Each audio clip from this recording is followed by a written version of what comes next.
Okay, so today we're gonna continue with the Python basics. So we're gonna cover the list. And again, make sure that you practice at least once through the notebook, read the text. There are tons of Python tutorials on the internet. So this is just the basic. You can find any tutorial you like. And then there's also a lot of free books. Just Google Python free books. Or just ask ChatGPT, like introduce some Python basics about list, variable, something like that. Just read through that. This should only take you a couple hours. You should have a pretty good understanding about the basics as long as you practice it. Don't just read, okay? Otherwise, you will not really remember how to make things work. So, and this is probably the most important data type. Not the single most important, but it's a very, very important data type that you want to encounter all the time. So one of the advantage of using programming is that you can automate stuff, right? So the reason for that is sometimes you have some repetitive tasks that you want to do all the time. You don't want to click, click, click, click. And most likely you want to do some looping. And list is kind of foundation, the building block for doing the looping because you have multiple things. Imagine I here, right?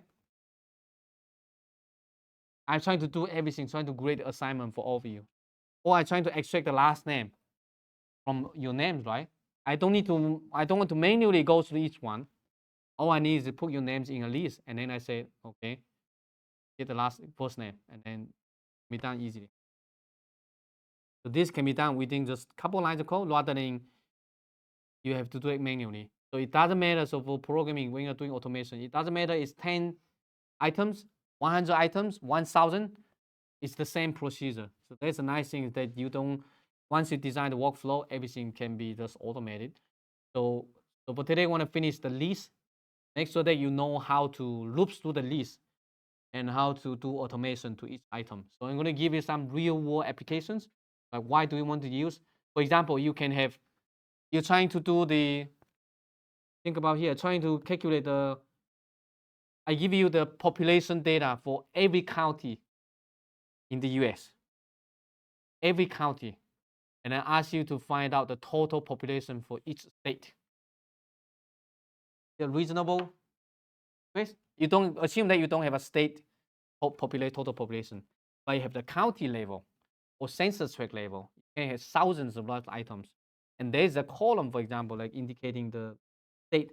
Or I can give you like a state, and then each state within one directory, and you have all the counties. Therefore, ask you to do the calculation of the total of each state.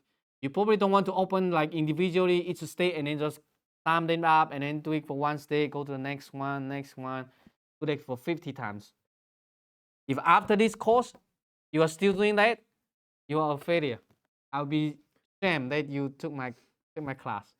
If before this, it's fine. You can do it manually. It's reasonable. It's understandable. But after you know the programming, you should not do that. So anytime when you are doing something on a computer, if you say click, click, click, click, and then open, you must ask yourself, there must be a better way. Because if something is like doing something and then doing all the time repetitively, there is a way to automate. Doesn't matter what it is, trust me, you can automate.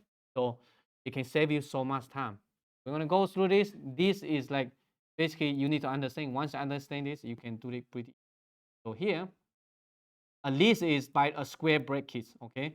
So within there, you can put anything inside. It can be numbers, it can be string, it can be list of lists. You can have so many things inside. You can have anything. So a list basically is a collection of items, and an item can be a collection of items. Collection of items. It can be a hierarchy. It can be a nested list. And it can get quite complicated. So in here, right, we have a number, we have a string, we even have a list, and you can see the types in here. And again, it's a square bracket. So Python have multiple for these symbols. Square brackets is a list. Curly brackets is a dictionary. Parentheses, the tuple. So there are three different types that we're gonna cover later. But in here, right? So we have bicycles, right? Different type of bicycle. Or I can have a names, right? So I can have names. For example, I can define these names equal to blah blah, and then here I can say names. Okay, Jim, Green, for example, right? I can have any list, and what else? You a name here. I can write another name, person, whatever. I have 3 names. Think about here. You can have 300 names. It doesn't matter. So it's all separated by comma. And one simple way would be like, okay, I want to extract the last name. Or let me get another one. Okay. Okay, this one would be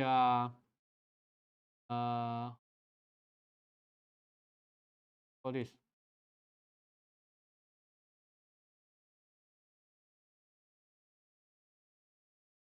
Don't know who. Okay. So how about this? I have all these I have all these names. I have to figure out how many unique last name in there. I have like 3,000, maybe something like this. So think about this. How are we going to do that? Are you going to go through one by one?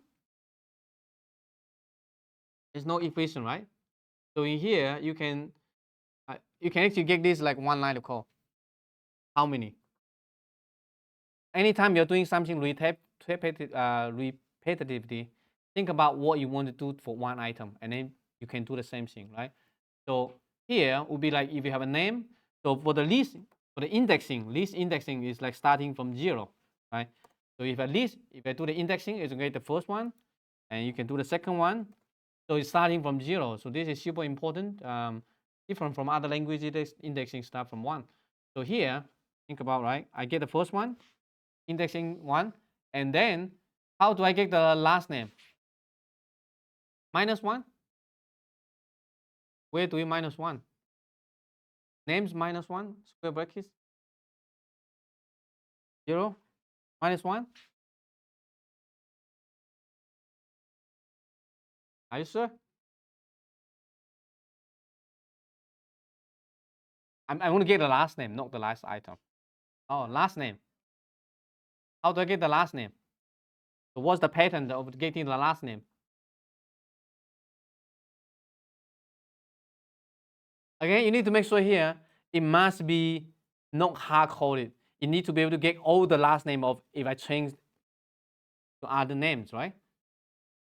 So what's the pattern here to get the last name? Another square brackets, and then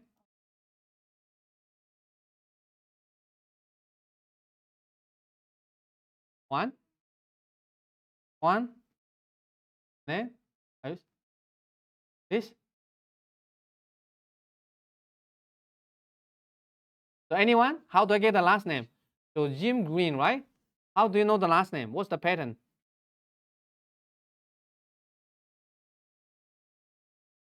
Exactly, right? So use the space to split it, right? Yeah. Ah.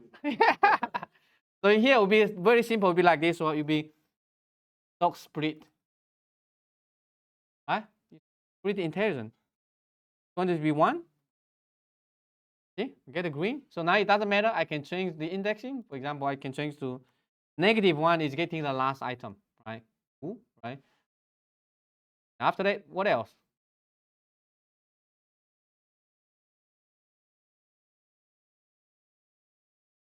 So as long as you know to the first one, then you can start doing the looping. So here I can give you a simple example, like how do I get the last name?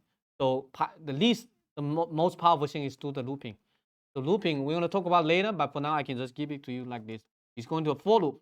You can say for something in a list, and then that something can be any identifier. Okay. So for name in names and then colon, and then can print out the last name because I split it. So here the name is just a placeholder.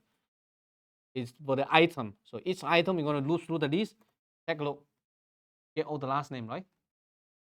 And then you can create another list. You can put that into the list, or you can create a set, or you can get a unique values or something like that to get just, for example, all the last names. But if you really want to, I can have here, I can get another variable called last names, okay, equal to an empty list. And then you can push things to the list. So for example, this would be, you can do this last name equal to this one. So what we're doing, we are looping through the list. And then we are going to split the name and get the last name. And after that, I'm going to push this last name to the last names, all the last names. Right? I can run this one, and then you can print out like last names. It's going to be a new list. Okay. And then from here, the list you can start doing something like not sure if there has a unique not the or you can do it like this. There's a set function. Python is, I think there's a set. Okay, a set. And a set means there's no duplicates. This can be done within a couple lines of code. If you want to be even better, it can be done just one line. So we can do it here. Do it like this. This is a bit more advanced. We haven't covered this yet. It's called like it's called list comprehension. So what we're doing here, you're going to have a square brackets, and then this is so good. I don't need to type. This comprehension, tab, boom, it's done, right? For name in names, and I don't need to print out. I'm going to just extract the last name. So it's actually reading from the second one, for name in names, and then going to do something to the names.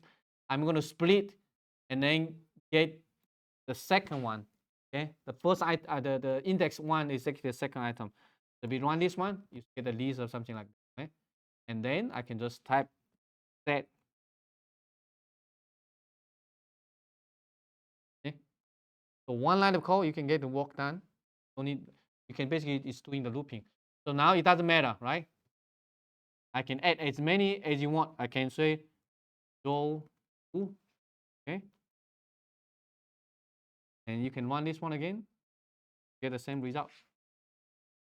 Make sense? So this is the power of doing this kind of automation. That once you figure out the workflow, you see I don't even need to change the second line. I just change the input, everything remains the same. So imagine if you're trying to do something, an analysis to do things for every country around the globe. You're trying to calculate the total population, right? Same example. It gives you the provinces of all the population for each country. Ask you to calculate the total. You don't need to do that manually for every time. You put it in, and then you just whatever inside here. This is where you want to do. And after that, you can do some additional analysis. So list is by square brackets, and then indexing is by starting from 0 all the way, whatever this. You can also do the length. This is also a very common one, is to figure out how many items in the list. So you might want to use this len, okay? Then the names, len is length, how many items in the list. This is a super important function that sometimes you need to figure out. You want to do the looping. You can use the for loop, or sometimes you just want to count how many. But you don't want to hard code it. You're trying to do something, you don't want to say, oh, this is 5 items. No, never do that. You should just have a function called length, and then you want to, because users might change the input. Whatever program that you are writing, keep that in mind. You are running that, but you can do it. But if you get your function, your source code to somebody else, think about how many lines they need to change in order to make it work. If they don't need to change anything, they just change the input, perfect. You're a good programmer. You make your life easier. But if you give me a program, and then I need to run it on my computer, I need to change this line, I need to change that line, I need to like lot of lines I need to change. That means your program is not good. It's not readily applicable in other scenarios. So this is why you need to think about, conceptualize what needs to be changed. The input user can provide, but everything else should be automatic. And if you need to ask the user to get a do a complicated step like need to change things. It's no good. And your program is not contain any hard-coded file paths. If you're trying to have a program to access some files, you don't want to have like your C drive and then D drive and then slash blah blah in your source code. It's bad because the file paths are different from different computers. You should not have that. We talk about more when we talk about the file handling, but for now, this is the most simple application. So you can use the looping to do a lot of things. Okay, and accessing the list is by the indexing, and then after you get the indexing, you get either it's a number, it's a string, whatever. Then you can start applying the functions, a train of functions. So you can continue to apply, and but you don't want to make like too complicated. Otherwise, it's just too many steps. Sometimes you might want to separate, but if one or two, it's totally fine. So this is the indexing, and inside the list, you can have a list of lists, and you can add item, move item. So by default, for example, I can create an empty list. You say here names, right? I can add another one here, names equal to empty list, and then I can start adding the list. I can say so append. Wow, it's so intelligent, right? I can continue to append, and append means you're going to add some items to the end of the list. So right now, if I print out the list, how many items in there? All right, same stuff. So if you append, it's going to append something to the end. So on again, type it out. Right, so now I have 3 items. How can we remove the items? Names, DL, and let's delete the first one. And names, yeah. DL is delete keyword. Any other methods to delete an item? One. Strip. No, strip is for string for this. Right? Names. Oops. Pop. Yeah. Names. Dot. Pop. Pop what? If you don't provide anything, it's gonna pop for last items. Names dot pop is basically pop the last one. If I pop it again, then the list becomes empty. And if I try to pop again, it probably will run into errors. Empty. So pop, append is add to the last item. Pop is to pop the from the last item, from the last. But there should be another one, I think, remove. So let me do it one more time here. Get the list, create the list. Do it one more time. Like, how do you modify the list? Okay, so right now I have two items here. Let me add another one. Okay. So let me add another one here. Oops. Right now this list has 3 items, and I want to remove this dim green, both of them. Name stop. This will be a remove one. Okay. So what do you think after I execute this one? What happened? How many items are left? So I have 3 items. I'm going to remove this one. And how many are left? 1. Let's see.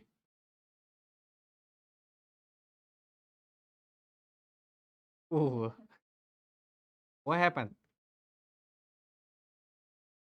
So only remove the first occurrence. So you only remove the one, the looping from the first one. You only remove the first one. It doesn't remove them all. So you need to be careful. But right now, if I run this one again, how many are left? Now it's 1. So only remove the first item. First occurrence, they equal to that one. Pop is removing from the last one. And if you really want to be like removing the duplicate, better to just use the set function. So I can do it like this. So you can have a list equal to this one, and then turn it to a set, and then turn it back to a list. Then you're going to remove all the duplicates. So this is about modifying the items. Add this remove.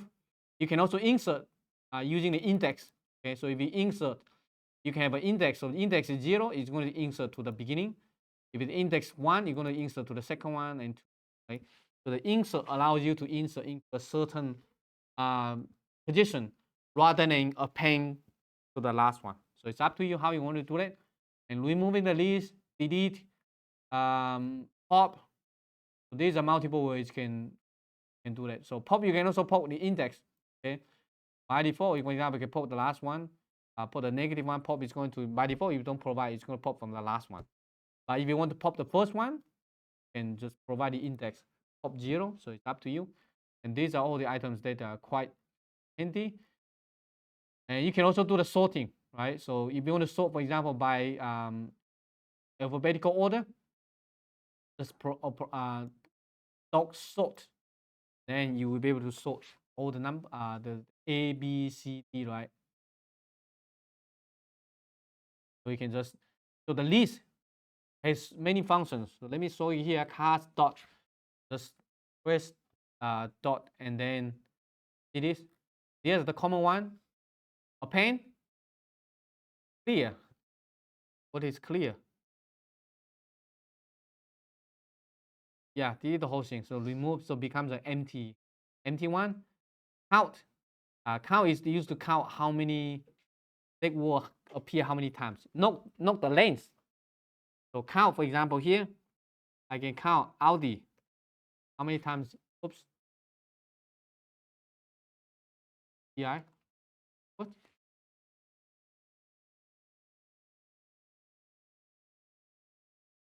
This help you count how many times it appear. This is only one, right? If I add another one here, AUDI, right?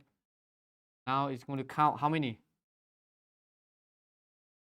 So count is not count the length of the list. It's counting the items. Okay. If you want the list, it will be LEN. How many? And what else? Sort.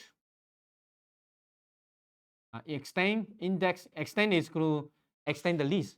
So you can join two lists together. But you can just use a simple plus icon to join the two.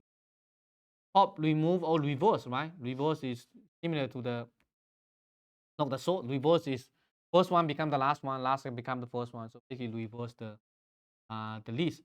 And how do you join two lists? So I can do it like this, right? I say 1, 2, 3. This is a list of 3 items. I can have another list of 4, 5, 6. This is another list. I can do it like this. Just a simple plus. Then you can join two lists together into a single list. Basically expand them together. This is equivalent to this one. For example, this one, dot, extend, and 4, 5, 6. Same, but usually you don't need to do this. You just pass this.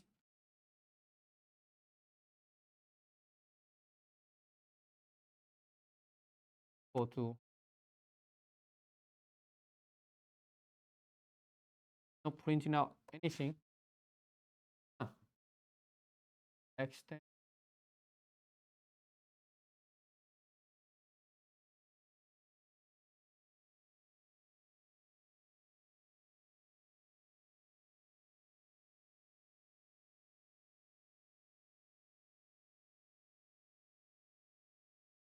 It should get the result. I'm not 1, 2. This should be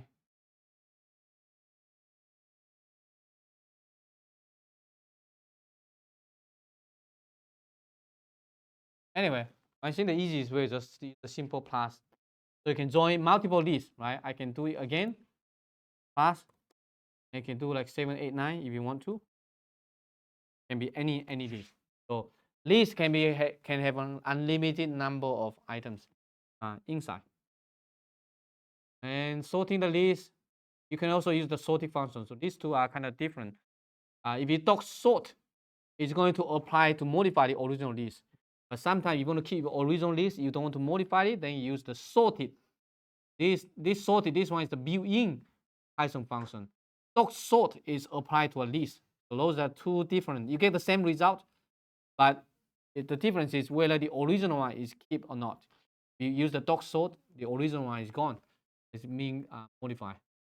And you can do the reverse, you can find the lanes, you can do the indexing. This pretty much a very basic list. Is you can create an empty list and you can append, or you can, when you create the list, you can have already have the items in there, and then you can do the indexing, and you can do the looping. So list, the second one here, number 4, is doing the looping. How do you loop through the list? Usually we want to use the for. This is called for loop.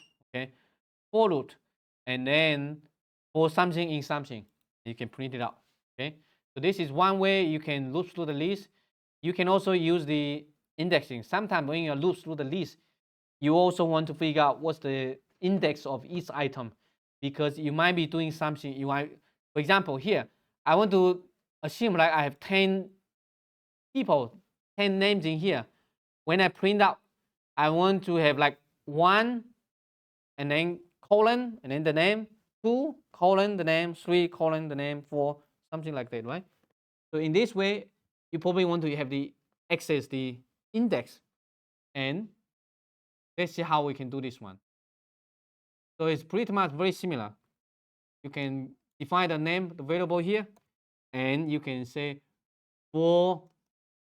So this is called enumeration. It's going to enumerate. So enumerate is going to be index, and then okay, so intelligent. For index, and then the name in enumerate. So this is where, for example, you can have you can access to the index. So now if I run this one, take a look. 0, 1, 2, right? It's not perfect. We want to be 1, 2, 3. What should we modify here?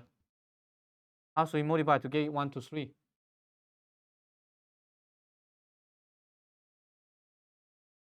Just plus 1, right?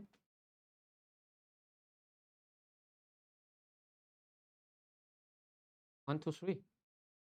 How do we get colon? I want to print out the colon. 1 colon name.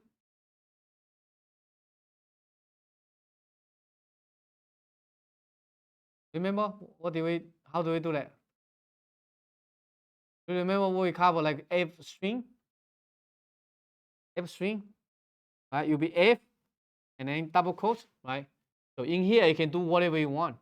You can colon, you can do anything. So first one you want to square brackets. Is the index. Okay, it read my mind. How you do colon? Then here will be plus. Next, plus 1.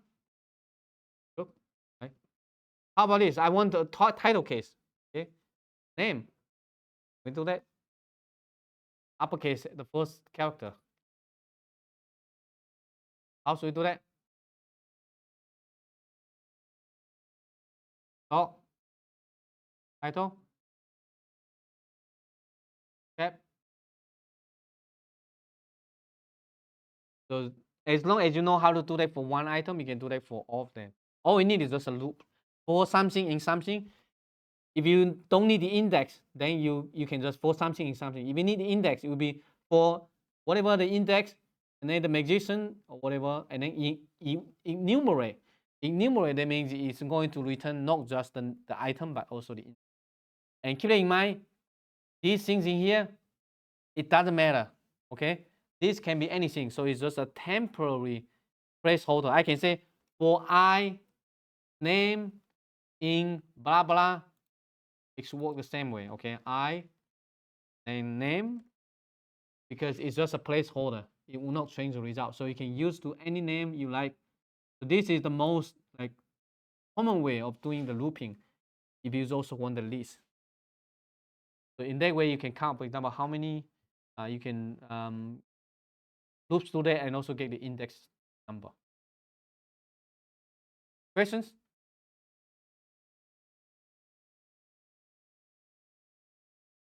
Yes. Any character. And but after that you need to use that character. Yeah, use it below now. Yeah. But this one here, this one is not. This one is a variable name. So you need to use the one that whatever you define up there. But anything within here, these two are can be anything. It doesn't have to be like for magician name, or you may any valid available name. Yeah, I can do. So you do the looping, and then inside the loop you can do anything. You can do multiple lines. I can print out something. I can extract the first name. I can extract the last name. I can do some calculation. Whatever you want. It's up to you how complicated you want it to be. Within there, you can do anything, and then you can also do something outside. So keep that in mind. For something, anything you want to do, it need to be indented. Okay. So this is indented for something. The colon means it's not finished yet, and this is why it's haven't colon and then indented. So for example, right now I have these 3 magicians, right? And think about here, how many lines was printed out, right? 1, 2, 1, 2, 1, 2, 1, 2, 3, right? So a total of 7 lines. And if I move this one to here, now how many lines we printed out?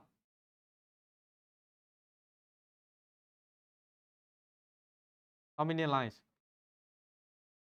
4? How many? 4? Any other answers? Why is 4? 5? Let's see. It's 5. So what is this doing here? I have 3, right? And then you're going to loop through. You're going to predict 3 times. And you're going to predict this one 2 more, right? So it's total going to be 5. But why this one is printed out Carolina? What happened?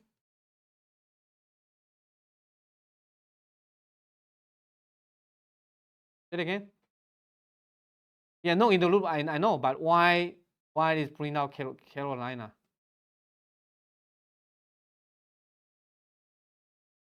Say it again.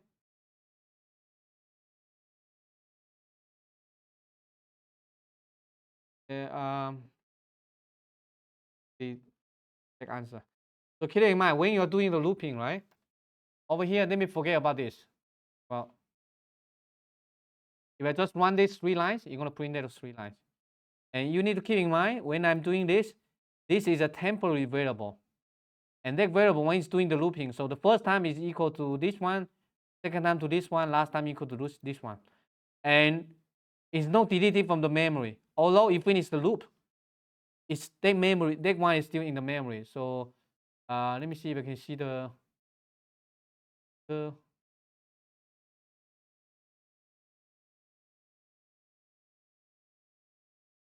one. I forgot the where.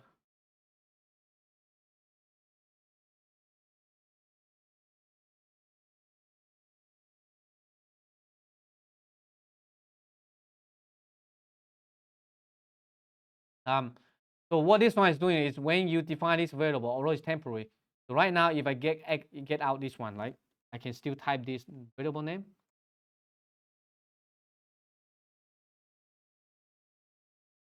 See, the last one, right? Because when I'm doing the looping, it loops through each time. So the last time when you finish the loop is equal to this one. If I add another one here, Joe, okay. So take a look at this. I run this one, you get 4 times. If I run this one, what's the outcome? The last one. So this is why, although this one is outside the loop, it's going to get the last item from the list. And this is why, like this. Make sense? And how about this? How many lines are going to be printed out? How many? How many lines?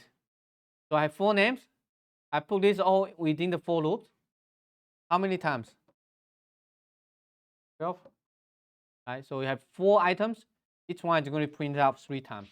We have 12 items, 12 lines being printed out. Although you have a space in here, so within the 4 loop, it doesn't matter. The space doesn't matter. You can have like this.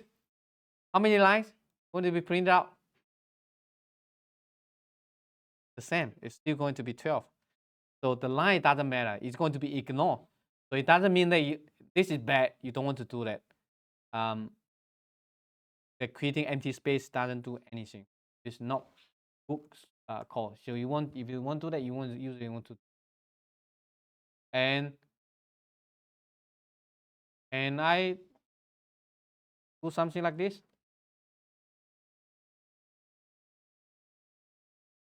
Can you do it?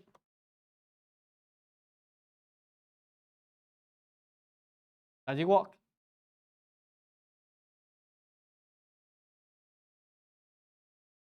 Of course not, right? You see the red line here. It doesn't work.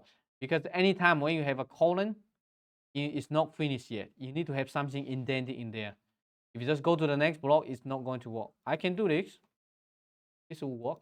So again, the space doesn't matter. This is going to be ignored when it's executing. So make sure that usually you can direct to the next line or you can have one line. It's up to you. But you certainly need to pay attention whether or not it should be inside the loop or it's outside the loop. If it's inside the loop, you need to indent it. If it is outside the loop, then you don't indent it. Okay. And within the loop, I can have another one here, right? I can have this. Let's see if we can figure out how many.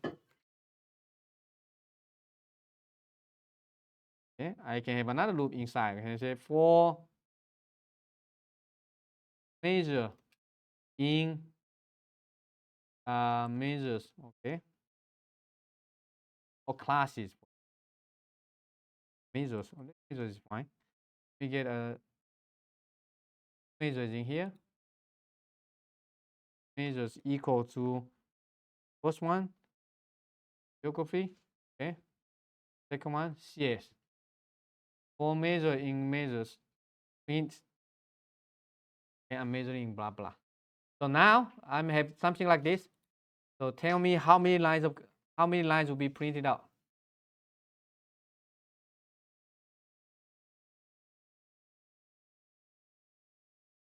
Anyone? How many lines will be printed out? 16?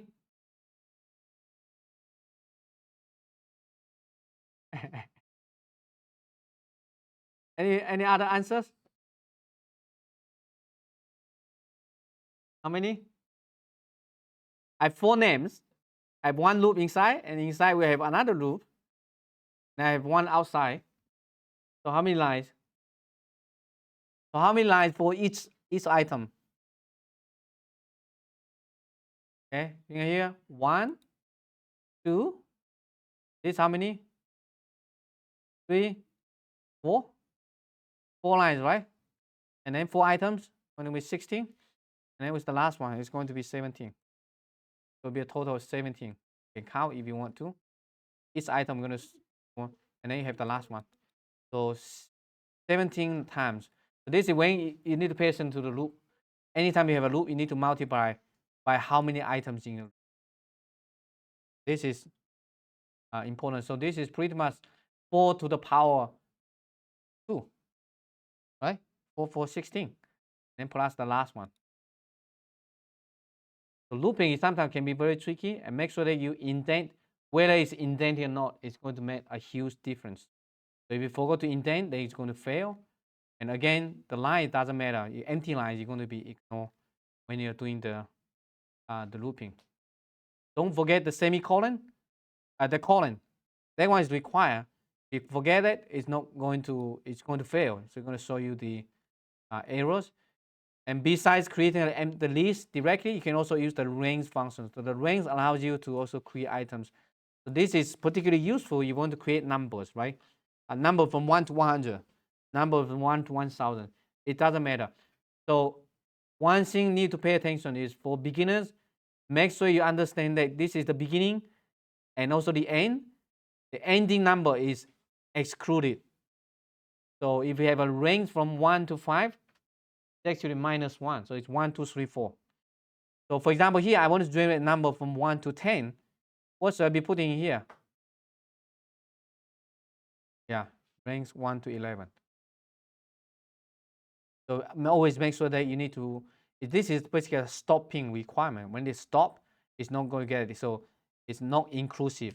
So only the first one is the starting one is included. The last one is not. So it doesn't matter how many you want to have. I'm going to have like 1001. It's up to you as well, right? You can get all the way. Although the Jupyter notebook doesn't print out all of them, so the number can. It's up to you how many you want to. So the range function is pretty useful. You can also have a step function. So sometimes you want to have a list number. You want to generate some even numbers or odd numbers. Then you can do something like this. So you can do for value in range 1. How about like I want to generate all the numbers, all the odd number from smaller than 100. All the odd numbers smaller than 100. So what we should be doing here? How to generate 1 to 100, and then here the last one you can have a step of 2. So basically 1, and then it will be 3, 5, 7, something like that. Similarly, how to generate the numbers, even numbers, smaller than 100.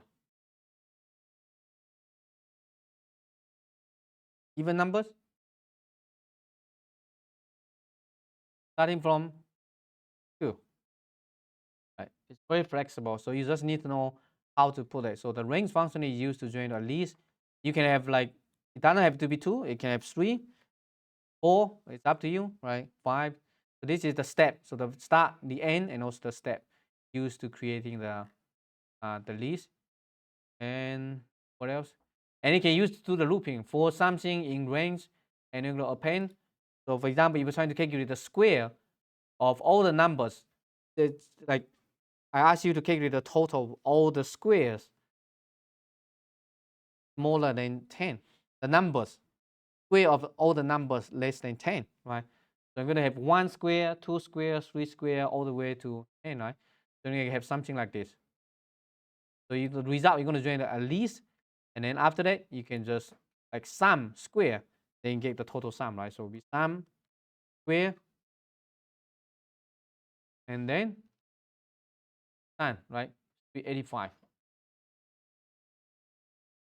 Here you can do all the square from 1 to 100. You just need to change one number. Everything else remain the same. So it's super flexible. You just need to know how to generate the list using this simple function. You can have minimum, you can have maximum, you can have sum, you can have how about average? Okay, so minimum 1 to 1 2 3 4 5 0 9. So the minimum is 0, maximum is 9. The sum 45. What's the mean? What's the average? How do we calculate the average? How do we calculate the average of all the numbers in the list? Is there a mean function?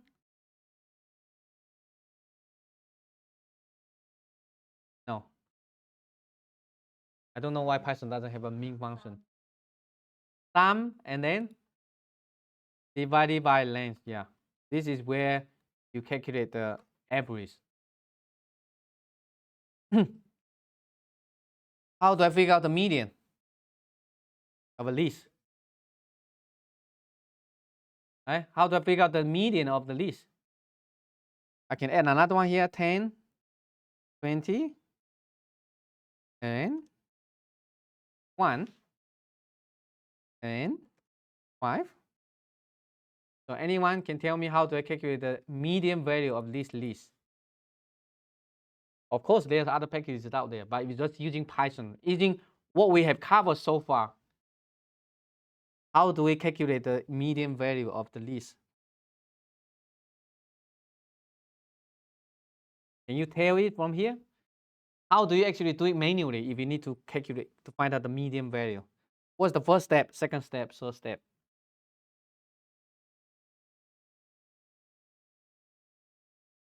Yeah, you need to sort it, right? So you'll be, yeah, so digit, sort, and then comes a new list. Now it's sorted. So what's the median?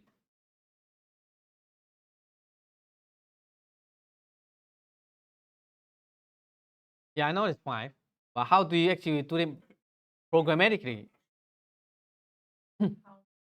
How many? So you be count length. Okay, okay, length divided by 2. Okay, and yeah, it will be the index. Is it square bracket? And you should not put 7. You should put this one.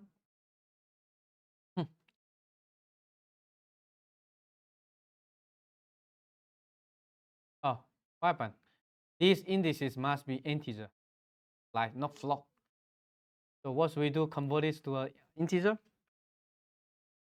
The int float number, you need to convert to int, something like this. Get 5. Is it right? If you have depending on even or equal, sometimes you might need to adjust. It's not actually 7. It's total of is 7. Then it's actually index will be 6. You should actually minus 1. 5 because I have multiple 5. Make sense? So this is like kind of a sometimes you need to think about the logical flow. How do you do that in your mind? But you should not hard code it, okay? You should not just look at number, oh, it's 5. Yeah, no. I can just add any other numbers. Won't be able to. The user should only be changing just the input. The workflow should be the same. You should know. You should try to avoid making changes, other stuff. Good, right? So this is real world applications. Sometimes you can like, okay, I want to get the median values of a list. It can be anything, okay? It can be numbers, it can be string, it can be whatever. And list comprehension, I already showed you earlier, is reading from the right for something in something. I'm going to do something to this one, and this becomes an element put into the list, and you have a square brackets outside. So this is called list comprehension, is to for something in something, do something, and then turn that into the result into the list. And this is super powerful because you just need one line to do all the stuff. Otherwise, you need to use the for loop, and then within the for loop, we do something and get the result. So it's not as concise as this one. So try to understand how to use the list comprehension. It's very useful if you want to reduce, make your code more concise. I think we're almost done. The last one is about like working with part of a list. So basically use the indexing. So 0, a square bracket 0 colon, and then the start and the end. Again, the end is not included. So make sure that you 0 to 3 basically means 0, 1, 2, okay? And you can also have another column here. I have 2, right? So this is similar to the range function, start, end, and also the step function. So in this case, you're going to get just 2, right? 0, 1 is skip, and then 2, so it'll be 0 and 2. That's why from take this one, 0, 1 is skip, and then 2, right? So the indexing can be start, end, and then the step. So try to play with this. It should be pretty simple, and then you can look through the list, you can copy the list. There's not so much going on here. And then tuple is same as list, except it's not modifiable. It's using the parentheses. So go through this, understand it, and then so next lecture we're going to talk about conditional statements and also other data types. So it's more how you do the logical flow to do something based on something.